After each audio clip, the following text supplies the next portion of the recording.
کارت پروان څانګه کې تقریبا 80 نفره کارمندان دي. 12 کسان ښځینه کارمندان دي چې د ښځینه غوښتونکو لپاره خدمات وړاندې کوي.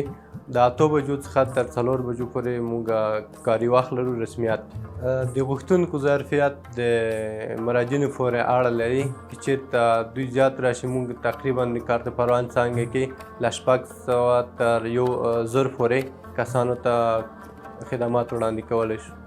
د کارت پروان څانګې څخه تقریبا 50,000 نه تر 80,000 پورې غوښتونکو ته تذکرې توضیح شوي، اسنادونه ته یې مرایل شوي دي او تقریبا عوایدو باره کې درته وایم د 14 میلیونو تر 15 میلیونو پورې عواید د دولت اداره بودجې ته تحویل شوي دي.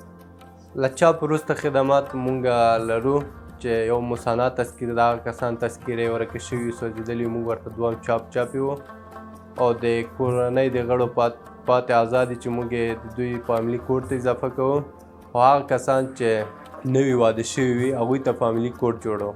کارت پروان څانګه کې خو فورمونه چې دي فعلا ادارې کار پکې چې آنلاین هم مکمل بڼه فعاله شي، خو تر اوسه فکر کوم مکمل نه دی فعال شوی. آنلاین هم اجرا کیږي، آفلاین هم اجرا کیږي. نو مراجعین کولی شي دواړه فورمونه راوړي، هم آنلاین هم آفلاین موږ ورته اجرا کړو.